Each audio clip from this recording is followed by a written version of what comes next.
Hello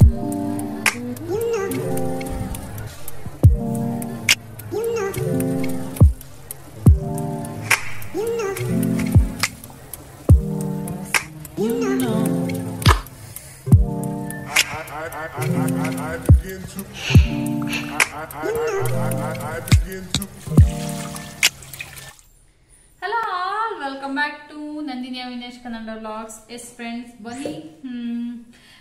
ಬನ್ನಿ ಅಲ್ಲ, ಹೇಗಿದ್ದೀರಲ್ಲ?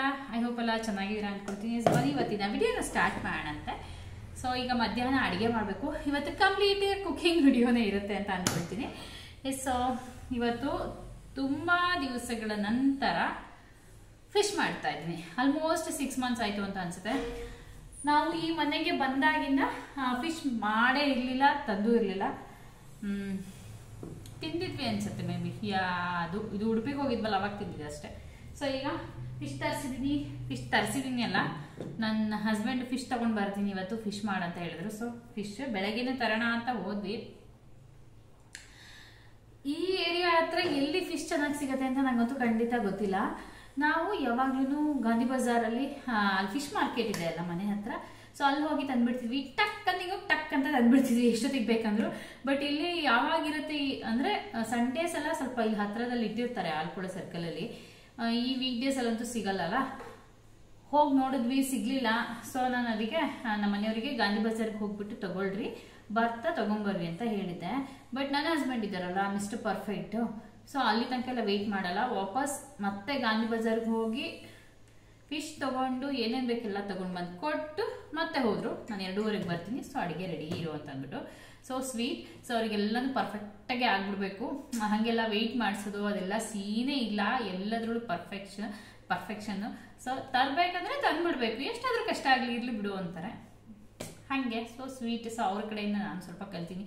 ಅವ್ರಿಗೆ ತೊಂದರೆ ಆಗಬಾರ್ದು ಅಂತ ನಾನು ಹೇಳಿದ್ರೆ, ಸೊ ಅವರಿಗೆ ನನಗೆ ತೊಂದರೆ ಆಗಬಾರ್ದು ಅನ್ನೋ ಮೈಂಡ್ ಸೆಟ್. ಎಷ್ಟು ಚೆನ್ನಾಗಿರುತ್ತಲ್ಲ ಹಿಂಗಿದ್ರೆ. ಎಸ್ ಬನ್ನಿ, ಫೈನಲಿ ಫಿಶ್ ತಂದಿದ್ದಾರೆ. ಏನು ಫಿಶ್ ತಂದಿದ್ದಾರೆ ಅಂತ ಕೂಡ ನಾನು ನೋಡಿಲ್ಲ ಇದುವರೆಗೂ. ಬಟ್ ಅಡುಗೆಗೆಲ್ಲ ಪ್ರಿಪೇರ್ ಮಾಡ್ಕೊಳ್ತೀನಿ. ಧನಿಯಾ ಪುಡಿ ಖಾಲಿ ಆಗಿತ್ತು, ಇಟ್ಟಿರ್ತೀನಿ. ಬೇಕಂದಾಗ ಇಮಿಡಿಯೇಟ್ ಪೌಡರ್ ಮಾಡ್ಕೊಳ್ತೀನಿ. ಸೊ ಈಗ ಅದನ್ನ ಮಾಡ್ಕೊಳ್ತಾ ಇದ್ದೀನಿ. ಅದು ಶುಂಠಿ ಬೆಳ್ಳುಳ್ಳಿ ಪೇಸ್ಟ್ ಎಲ್ಲ ಕೂಡ ಖಾಲಿ ಆಗಿದೆ. ಕ್ವಿಕ್ಕಾಗಿ ಎಲ್ಲ ಪ್ರಿಪೇರ್ ಮಾಡಿಕೊಂಡು ಆಮೇಲೆ ಏನು ಫಿಶ್ ತಂದಿದ್ದಾರೆ ಅಂತ ತೆಗೆದೋಣ, ನಿಮಗೂ ಕೂಡ ತೋರಿಸ್ತೀನಿ. ಓಕೆನಾ? ಎಸ್ ಫ್ರೆಂಡ್ಸ್, ಈಗ ಧನಿಯಾ ಪುಡಿ ಮತ್ತು ಶುಂಠಿ ಬೆಳ್ಳುಳ್ಳಿ ಪೇಸ್ಟ್ ಎರಡನ್ನೂ ನಾನು ಮಾಡ್ಕೊಳ್ತೀನಿ. ಸೊ ಧನಿಯಾ ಪುಡಿ ನನಗೆ ಈ ರೀತಿ ಅದು ನಾನೇ ಮನೇಲಿ ಮಾಡ್ಕೊಂಡಾಗ ಒಂಥರ ಫ್ರೆಶ್ ಘಮ ಅಂತ ವಾಸನೆ ಬರುತ್ತಲ್ಲ, ಹಾಗಾಗಿ ತುಂಬ ಇಷ್ಟ. ಸೊ ಕ್ವಿಕ್ಕಾಗಿ ಒಂದು 10 minutesಲ್ಲಿ ಎರಡನ್ನೂ ಪ್ರಿಪೇರ್ ಮಾಡಿಕೊಂಡೆ ಫ್ರೆಂಡ್ಸ್. ಸೊ ಧನಿಯಾ ಪೌಡರು, ಶುಂಠಿ ಬೆಳ್ಳುಳ್ಳಿ ಪ್ರಿಪ್ರೇಷನ್ಸ್ ಎಲ್ಲ ರೆಡಿ ಆಯಿತು. ಈಗ ಏನು ಫಿಶ್ ತಂದಿದ್ದಾರೆ ನೋಡೋಣ. ತಂದಿದ್ದಾರಪ್ಪ, ಯಾವ ಫಿಶ್ ಅಂತಾಗಂತೂ ನಂಗಂತೂ ಗೊತ್ತಿಲ್ಲ. ನೋಡೋಣ.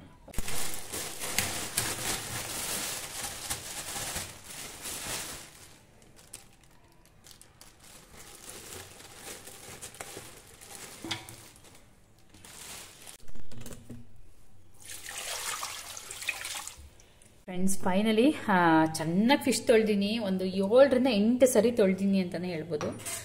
ನೋಡಿ ಎಷ್ಟು ಬೆಳ್ಳಗಾಗಿದೆ ಅಂತ ಅಂದ್ಬಿಟ್ಟು. ಸೊ ಕ್ಲೀನಾಗಿದೆ. ಸೊ ಇವಾಗ ಇನ್ನೂ ಒಂದ್ಸರಿ ತೊಳಿತೀನಿ. ಅಂದರೆ ನಾನು ಆಗಲೇ ಡೈರೆಕ್ಟ್ ಇದರಲ್ಲಿ ತೊಳೆದಿದ್ದೆ ಅಲ್ಲ, ಸಿಂಕ್ ನೀರಲ್ಲಿ. ಸೊ ನನಗದು ಸಮಾಧಾನ ಆಗಲ್ಲ ಅದರಲ್ಲಿ ತೊಳೆದ್ರೆ. ಸೊ ಹಂಗಾಗ್ಬಿಟ್ಟು ಈಗ ಇನ್ನೊಂದ್ಸರಿ ನಾರ್ಮಲ್ಲು ನಾವು ಕುಡಿಯೋಕ್ಕೆ ಯೂಸ್ ಮಾಡ್ತೀವಲ್ಲ, ಅಡುಗೆಗೆ ಕುಡಿಯೋಕ್ಕೆ, ಆ ನೀರಲ್ಲಿ ತೊಳಿಬೇಕು.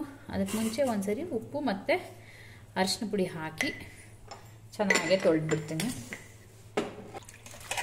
ತುಂಬ ಡೆಲಿಕೇಟ್ ಇರುತ್ತೆ ಫಿಶ್ಶು, ಜೋರಾಗಿ ಫೋರ್ಸ್ ಕೊಟ್ಟು ಕ್ಲೀನ್ ಮಾಡೋ ಹಾಗಿಲ್ಲ. ಸ್ಟಡಿ. ಈಗ ಫ್ರೈ ಮಾಡೋದೆಲ್ಲ ಸೆಪ್ರೇಟಾಗಿ ತೆಗೆದಿಟ್ಬಿಡ್ತೀನಿ. ಸೊ ಈ ಥರ ಪೀಸ್ಗಳನ್ನ ಫ್ರೈ ಮಾಡಿದ್ರೆ ಚೆನ್ನಾಗಿರುತ್ತೆ. ಸೊ ಫಿಶ್ ಫ್ರೈಗೆ ನಾನೀಗ ಮಸಾಲ ತೆಗಿತಾ ಇದ್ದೀನಿ.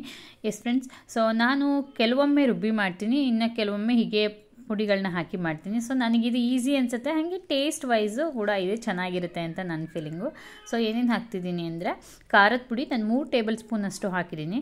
ಸೊ ಫಿಶ್ ಕ್ವಾಂಟಿಟಿ ಮೇಲೆ ಡಿಪೆಂಡ್ ಆಗುತ್ತೆ ಅಲ್ವಾ, ಆಮೇಲೆ ನಾವೆಷ್ಟು ಖಾರ ತೆಗ್ತೀವಿ ಅನ್ನೋದ್ರ ಮೇಲೆ. ಸೊ ನಾನಿಲ್ಲಿ 3 ಟೇಬಲ್ ಸ್ಪೂನ್ ಖಾರದ ಪುಡಿ, ಹಾಗೆ 2 ಟೇಬಲ್ ಸ್ಪೂನ್ ಆಗುವಷ್ಟು ಧನಿಯಾ ಪೌಡರು, 2 ಟೇಬಲ್ ಸ್ಪೂನ್ ಶುಂಠಿ ಬೆಳ್ಳುಳ್ಳಿ ಪೇಸ್ಟು, 1/4 ಟೀ ಸ್ಪೂನ್ ಆಗುವಷ್ಟು ಅರಿಶಿನ, 1/4 ಟೀ ಸ್ಪೂನ್ ಚಕ್ಕೆ ಲವಂಗ ಪುಡಿ ಅಂದರೆ ಗರಂ ಮಸಾಲ ಪುಡಿ, ಹಾಗೆ ಒಂದು ಅರ್ಧ ಟೀ ಸ್ಪೂನ್ ಕಾಳು ಮೆಣಸು ಪುಡಿ ಹಾಕಿದ್ದೀನಿ. ಸೊ ಅದು ಹಾಕೋದ್ರಿಂದ ಟೇಸ್ಟ್ ಚೆನ್ನಾಗಿ ಬರುತ್ತೆ. ಹಾಗೆ ರುಚಿಗೆ ತಕ್ಕಷ್ಟು ಉಪ್ಪು, ಇದಿಷ್ಟೂ ಹಾಕಿಬಿಟ್ಟು ನಾನು ಹುಣಸೆ ಹಣ್ಣಿನ ರಸ ತೆಗೆದಿಟ್ಟಿದ್ದೆ. ಸೊ ಅದನ್ನು ಕೂಡ ಇಲ್ಲಿ ಹಾಕ್ಕೊಂಡು ಕಲಿಸ್ತಾ ಇದ್ದೀನಿ. ನಾನು ನೀರು ಎಕ್ಸ್ಟ್ರಾ ಎಲ್ಲ ಏನೂ ಹಾಕಿಲ್ಲ, ಬರೀ ಹುಣಸೆ ರಸ ಮಾತ್ರ ಹಾಕಿ ಕಲಿಸ್ತಾ ಇದ್ದೀನಿ. ಸೊ ಫಸ್ಟಿಗೆ ನಾನು ಫಿಶ್ ತರ್ತಿದ್ದಂಗೆ ಅದು ನೆನೆಸಿ ಇಟ್ಬಿಡ್ತೀನಿ, ಪಲ್ಪ್ ಚೆನ್ನಾಗಿ ತಗೊಳ್ಬೋದು ಅಂತಂದ್ಬಿಟ್ಟು. ಈಗ ಎಲ್ಲ ಮಿಕ್ಸ್ ಮಾಡಿ ನಾನು ಮಸಾಲ ಹಚ್ತಾ ಇದ್ದೀನಿ ಫಿಶ್ ಫ್ರೈಗಲ್ಲ, ಫಿಶ್ ಪೀಸಸ್ಸಿಗೆ ಹಾಕೋತಾ ಇದ್ದೀನಿ, ಸ್ಲೈಸ್ಗೆ. ಸ್ವಲ್ಪ ತಿಕ್ಕಾಗೆ ಹಾಕ್ತಾ ಇದ್ದೀನಿ ಮಸಾಲೆ, ಸ್ವಲ್ಪ ಚೆನ್ನಾಗಿರಲಿ, ಸ್ಪೈಸಿಯಾಗಿ ಜಾಸ್ತಿ ಮಸಾಲೆ ಇರಲಿ ಅಂತ ಅಂದ್ಬಿಟ್ಟು. ನೋಡಿ ಫೈನಲಿ ಮಸಾಲೆ ಹಾಕಿ ಆಯಿತು. ಸೊ ಇದನ್ನು ನಾನು ಫ್ರಿಜ್ ಒಳಗಡೆ ಇಡ್ತೀನಿ. ಅಂದರೆ ಫಿಶ್ ಮಾಡಬೇಕಂದಾಗ ಒಂದು 15 ಮಿನಿಟ್ಸ್ ಮುಂಚೆ ತೆಗೆದಿಟ್ಕೊಂಡ್ರೆ ಆಯಿತು. ಹಾಗೆ ಅದನ್ನು ತೆಗೆದಿಟ್ಬಿಟ್ಟು ಇಲ್ಲಿ ಫಿಶ್ಶಿಂದು ಸಾರು ಮಾಡೋಣ ಅಂತಂದ್ಬಿಟ್ಟು ಕೊಬ್ಬರಿ ಕಟ್ ಮಾಡ್ತಾ ಇದ್ದೀನಿ. ಸೊ ನನಗೆ ತುರಿಯೋಕ್ಕಿಂತ ಈ ರೀತಿ ಕಟ್ ಮಾಡೋದು ಕಂಫರ್ಟಬಲ್, ಹಾಗಾಗಿ ಕೊಬ್ಬರಿನ ಕಟ್ ಮಾಡ್ಕೊಳ್ತೀನಿ. ನೋಡಿ ಫಿಶ್ ಮಸಾಲೆಗೆ ಏನೇನು ತೊಗೊಂಡಿದ್ದೀನಿ ಅಂತಂದರೆ ಕೊಬ್ಬರಿ, ಒಂದು ಅರ್ಧ ಹೋಳಕಾಯಲ್ಲಿ ಅರ್ಧ, ಹಾಗೆ ಈರುಳ್ಳಿ, ಒಂದು ಟೊಮೆಟೊ. ನಾನು ಇದು ಫಸ್ಟ್ ಟೈಮ್ ಫಿಶ್ಶಿಗೆ ಟೊಮೆಟೊ ಹಾಕಿ ಮಾಡ್ತಾ ಇರೋದು, ನೋಡೋಣ ಅಂತ ಹಾಕ್ತಾಯಿದ್ದೀನಿ ಹೇಗೆ ಬರುತ್ತೆ ಟೇಸ್ಟ್ ಅಂತ. ಜೊತೆಗೆ ಕಡಲೆ, ಇದಿಷ್ಟರ ಜೊತೆಗೆ ಸ್ವಲ್ಪ ಎಕ್ಸ್ಟ್ರಾ ಇಂಗ್ರೀಡಿಯೆಂಟ್ಸ್ನ ಕೂಡ ಹಾಕಬೇಕಲ್ವಾ. ಸೊ ಅದೇನೇನು ಹಾಕ್ತೀನಿ ಅಂತ ಕೂಡ ನಿಮಗೆ ತೋರಿಸ್ತೀನಿ ನೋಡಿ. ಸೊ ಖಾರಕ್ಕೆ ಖಾರದ ಪುಡಿ, ಫಿಶ್ಶಿನ ಸಾರು ಸ್ವಲ್ಪ ಖಾರ ಹುಳಿ ಎಲ್ಲ ಕರೆಕ್ಟಾಗಿರಬೇಕಲ್ಲ. ಸೊ ಸ್ವಲ್ಪ ಖಾರವಾಗೇ ಮಾಡ್ತಾಯಿದ್ದೀನಿ ನಾನು. ಇದಕ್ಕೆ ಒಂದು 3 ಟೀ ಸ್ಪೂನ್ ಆಗಷ್ಟು ನಾನು ಖಾರದ ಪುಡಿ ಹಾಕ್ತಾಯಿದ್ದೀನಿ. ಹಾಗೆ ಧನಿಯಾ ಪೌಡರ್, ನಾರ್ಮಲಾಗಿ ನಾವು ಗರಂ ಮಸಾಲ ಸಾರು ಏನೇ ಮಾಡ್ತೀವಿ ಅಂದರೆ ಇದೆಲ್ಲ ಕಾಮನ್ ಇಂಗ್ರೀಡಿಯೆಂಟ್ ಅಲ್ವಾ. ಹಾಗೆ ಶುಂಠಿ ಬೆಳ್ಳುಳ್ಳಿ ಪೇಸ್ಟ್, ಜೊತೆಗೆ ಗರಂ ಮಸಾಲ, ಚಕ್ಕೆ ಲವಂಗ ಪುಡಿ ಅದು ಮುಂಚೆಯಿಂದ ಹೇಳಿ ಅಭ್ಯಾಸ, ಹಾಗೆ ಹೇಳ್ತೀನಿ ಅಷ್ಟೇ. ಸೊ ಅದಕ್ಕೆ ಜಾಸ್ತಿ ಏನು ಬೇಡ, ಸ್ವಲ್ಪ ಸಾಕಾಗತ್ತೆ ಅಂತಾರೆ, ಹಾಗಾಗಿ ಸ್ವಲ್ಪ ಹಾಕಿದ್ದೀನಿ. ಜೊತೆಗೆ ಮೆಂತೆ ಒಂದು 10ರಿಂದ 15 ಕಾಳು, ಅದು ಹಾಕೋದ್ರಿಂದ ಟೇಸ್ಟ್ ತುಂಬ ಚೆನ್ನಾಗಿ ಬರುತ್ತೆ. ಜೊತೆಗೆ ಸ್ವಲ್ಪ ಕೊತ್ತಂಬರಿ ಹಾಕಿಬಿಟ್ಟು ನೀರು ಹಾಕಿ ಸ್ಮೂತ್ ಪೇಸ್ಟ್ ಮಾಡಿಕೊಂಡು, ಈಗ ನಾನು ಒಂದು ಪಾತ್ರೆಗೆ ಈರುಳ್ಳಿ ಹಾಗೆ ಅರಿಶಿನ ಪುಡಿ, ಎಣ್ಣೆ ಹಾಕಿಬಿಟ್ಟು ಈರುಳ್ಳಿ ಅರಿಶಿನ ಪುಡಿ ಹಾಕಿ ಬಾಡಿಸ್ಕೊಂಡು ಅದಾದಮೇಲೆ ಮಸಾಲೆ ಹಾಕ್ತಾಯಿದ್ದೀನಿ. ಮಸಾಲೆ ಚೆನ್ನಾಗಿ ಕುದಿಸ್ಕೋಬೇಕು ಫಿಶ್ ಸಾರು ಮಾಡುವಾಗ. ಆಮೇಲೆ ಕನ್ಸಿಸ್ಟೆನ್ಸಿ ಅಡ್ಜಸ್ಟ್ ಮಾಡಲಿಕ್ಕೆ ಕೂಡ ನಾನು ಸ್ವಲ್ಪ ನೀರು ಹಾಕಿಬಿಟ್ಟು ಅದು ಎಷ್ಟು ಬೇಕು ಕನ್ಸಿಸ್ಟೆನ್ಸಿ ನೋಡಿ ಮಸಾಲೆಗೆ ಮಿಕ್ಸ್ ಮಾಡಿಕೊಂಡು, ಸಾರಿನ ಕನ್ಸಿಸ್ಟೆನ್ಸಿ ಎಷ್ಟು ಬೇಕಷ್ಟು ಹಾಕ್ಕೊಂಡು ನೀರನ್ನ, ಅದಕ್ಕೆ ಉಪ್ಪು ಮತ್ತು ಹುಣಸೆ ರಸ. ನಾನು ಟೊಮೆಟೊ ಹಾಕಿದ್ದೀನಿ, ಬಟ್ ಸ್ಟಿಲ್ ಅಷ್ಟೇ ಸಾಕಾಗಲ್ಲ ಒಂದು ಟೊಮೆಟೊ, ಅದು ಸ್ವಲ್ಪ ಹುಳಿ ಖಾರ ಎಲ್ಲ ಜಾಸ್ತಿ ಇರಬೇಕು ಅಂತ ಹೇಳಿದ್ನಲ್ಲ, ಹಾಗಾಗಿ ನಾನು ಇನ್ನೂ ಸ್ವಲ್ಪ ಹುಣಸೆ ರಸ ಸಾರಿಗೆ ಬೇಕಾಗೋಷ್ಟು ಇಟ್ಟಿದ್ದೆ, ಅದನ್ನು ಹಾಕಿ ಚೆನ್ನಾಗಿ ಮಿಕ್ಸ್ ಮಾಡಿ ಈಗ ಕುದಿಲಿಕ್ಕೆ ಬಿಡ್ತಾ ಇದ್ದೀನಿ. ಚೆನ್ನಾಗಿ ಕುದಿ ಬರಬೇಕು ಫಿಶ್ಶಿಂದು ಸಾರು. ಆಮೇಲೆ ನಾವು ಫಿಶನ್ನು ಅದರೊಳಗೆ ಹಾಕೋಬೇಕು. ನೋಡಿ ಚೆನ್ನಾಗಿ ಕುದೀತೆ. ಈ ಟೈಮಲ್ಲಿ ಬೇಕಾದ್ರೆ ಸ್ವಲ್ಪ ಉಪ್ಪು ಖಾರ ಎಲ್ಲ ಟೇಸ್ಟ್ ನೋಡ್ಕೊಂಬಿಡಿ, ಬೇಕಿದ್ರೆ ಈಗಲೇ ಆ್ಯಡ್ ಮಾಡಿ ಮತ್ತೊಂದು ಸರಿ ಕುದಿಸಿ ಆಮೇಲೆ ಫಿಶ್ ಹಾಕಿದ್ರೆ ಆಯಿತು. ನನಗೆಲ್ಲ ಪರ್ಫೆಕ್ಟ್ ಅನ್ನಿಸ್ತು. ಉಪ್ಪು ಸ್ವಲ್ಪ ಬೇಕು ಅನ್ನಿಸ್ತು, ಅದನ್ನ ಹಾಕಿ ನಾನು ಮತ್ತೊಂದು ಸರಿ ಕುದಿಸ್ಕೊಂಡು ಈಗ ಫಿಶ್ ಎಲ್ಲ ಹಾಕ್ಕೊಳ್ತಾ ಇದ್ದೀನಿ ನೋಡಿ.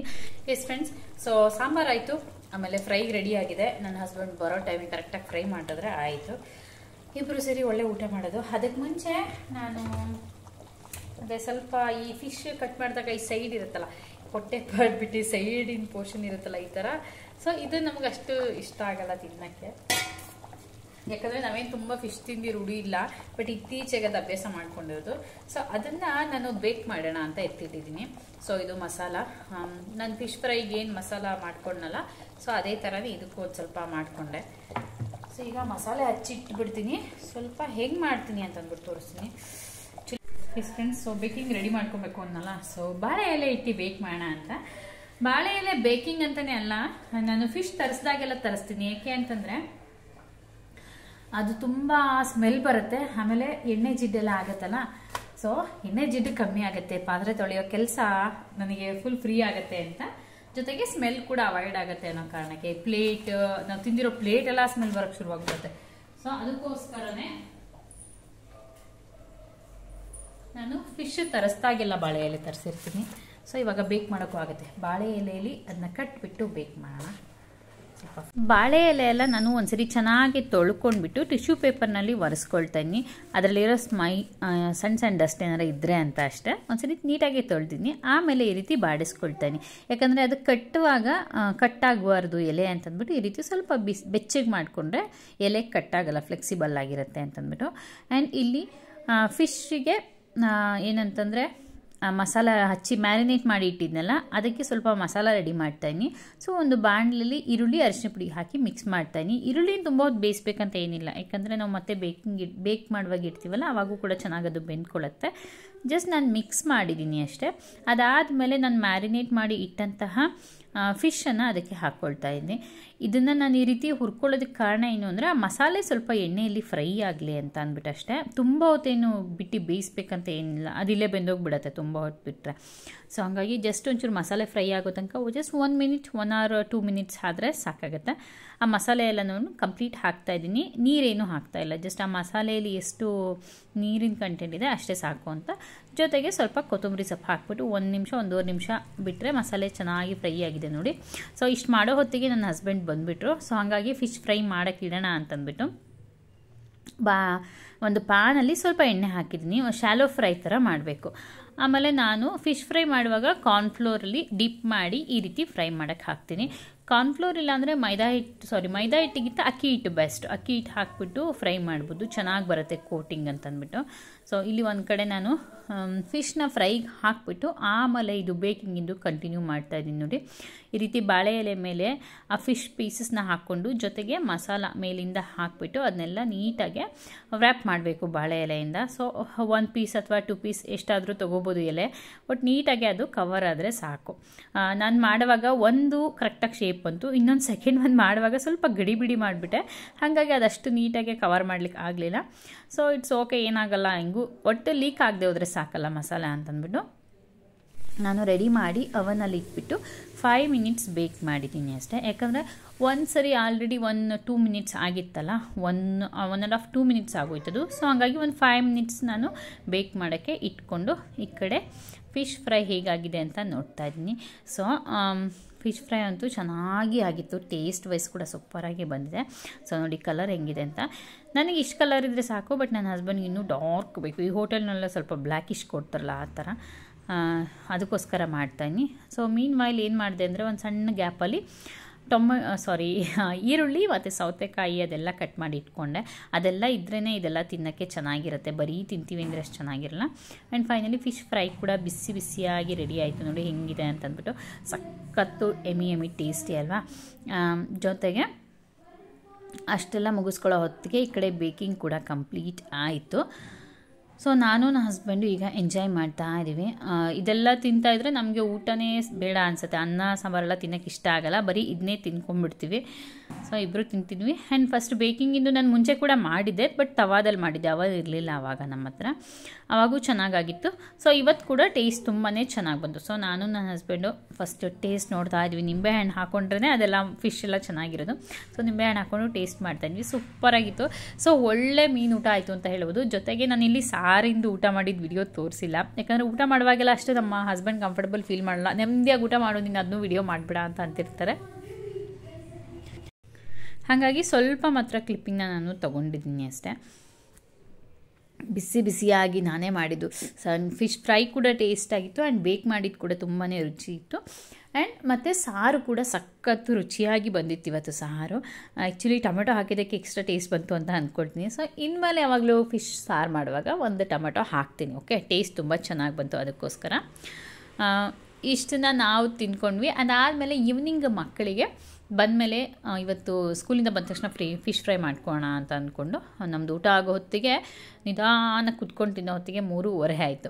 ಎಸ್ ಫ್ರೆಂಡ್ಸ್, ಸೊ ನಮ್ಮ ಮನೆಯ ಫಿಶ್ ಊಟ ಭರ್ಜರಿಯಾಗಿ ಟೇಸ್ಟಿಯಾಗಿತ್ತು. ಎಸ್ ಒಮ್ಮೆ ಟ್ರೈ ಮಾಡಿ ನೋಡಿ. ತುಂಬ ಸಿಂಪಲ್ ಇಂಗ್ರೀಡಿಯೆಂಟ್ಸ್ನ ಹಾಕಿದ್ರು ಕೂಡ ಟೇಸ್ಟಿಯಾಗುತ್ತೆ. ನೀವು ಕಷ್ಟಪಟ್ಟು ಮಸಾಲೆ ಅರ್ದು ಎಲ್ಲ ಮಾಡೋ ನೆಸೆಸಿಟಿ ಇಲ್ಲ, ಓಕೆನಾ. ಎಸ್ ಫ್ರೆಂಡ್ಸ್, ಈ ವಿಡಿಯೋನ ನಾನು ಇಲ್ಲಿಗೆ ಎಂಡ್ ಮಾಡ್ತೀನಿ. ವಿಡಿಯೋ ಯಾರಿಗೆಲ್ಲ ಇಷ್ಟ ಆಯಿತು please do like, share and subscribe. Thanks for watching. Bye.